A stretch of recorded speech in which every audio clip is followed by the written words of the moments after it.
Praise the lord. ప్రభు నామంలో హృదయపూర్వక వందనాలు. దేవుని బిడ్డలారా, మనలో చాలామందికి ఉన్న ఆలోచన ఏంటంటే, ఒకప్పుడు అన్ని పరిస్థితులు బాగున్నాయి, ఇప్పుడు పరిస్థితులన్నీ కూడా ప్రతికూలంగా ఉన్నాయి. ఒకప్పుడు అన్నీ అనుకూలంగా ఉన్నాయి, ఇప్పుడు ప్రతికూలంగా ఉన్నాయి.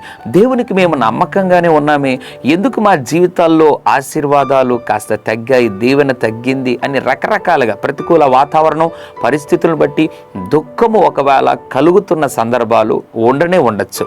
అయితే దేవుని బిడ్డలారా, దేవుడే ఒకవేళ కొన్ని సందర్భాల్లో మనలను ఆ పరిస్థితులు గుండా నడిపించినా కూడా అందులో ఒక ఆశీర్వాదం ఉంది.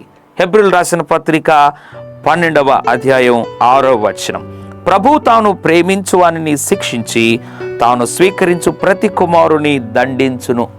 దేవునికి ఉన్నటువంటి ఒక లక్షణం అంట, దేవుడు ఎవరినైతే ప్రేమిస్తున్నాడో వారిని శిక్షిస్తాడు, 2 దండిస్తాడు. 1 శిక్షిస్తాడు, 2 దండిస్తాడు. ఎవరిని? ప్రేమించువాన్ని. నీవు కొన్ని జీవితంలో ఎక్కడో పొరపాటు పడ్డావేమో, ప్రార్థన చేసి ప్రభువుని అడుగు, తప్పనిసరిగా దేవుడు చూపిస్తాడు. దాన్ని ఒప్పుకో. ప్రభువు నిన్ను ప్రేమిస్తున్నాడు కాబట్టే ఈ తాత్కాలిక దండన శిక్ష గుండా దేవుడు నిన్ను నడిపిస్తున్నాడు. నీవు కూడా సరిచేయబడగలిగితే దేవుడు దాని తర్వాత నీకిచ్చు ఆశీర్వాదం వివరించలేనిది, వర్ణించలేనిది. కాబట్టి ఏ విధము చేతనైనా అపవాదికి స్థలం ఇవ్వకుండా, ఆలోచించకుండా చెడ్డగా దేవుని బిడ్డలారా, దేవుని మీద విశ్వాసం ఉంచి ముందుకు సాగు.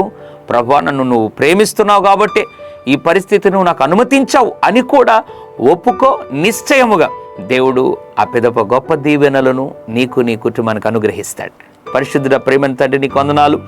నీవు ప్రేమించు వారిని శిక్షించే దేవుడని, దండించే దేవుడని మాట్లాడారు. అందుని బట్టి వందనాలు. ఎంతమంది అయితే ప్రభువా మేము ఒప్పుకుంటున్నాం, మేము పలానా విషయంలో పొరపాటు పడ్డామని ఒప్పుకుంటున్నారో వారిని గుర్తించి నాయనా వారిని క్షమించి వారిని దీవించమని యేసు నామములో ప్రార్థిస్తున్నాం తండ్రి. ఆమెన్. God bless you.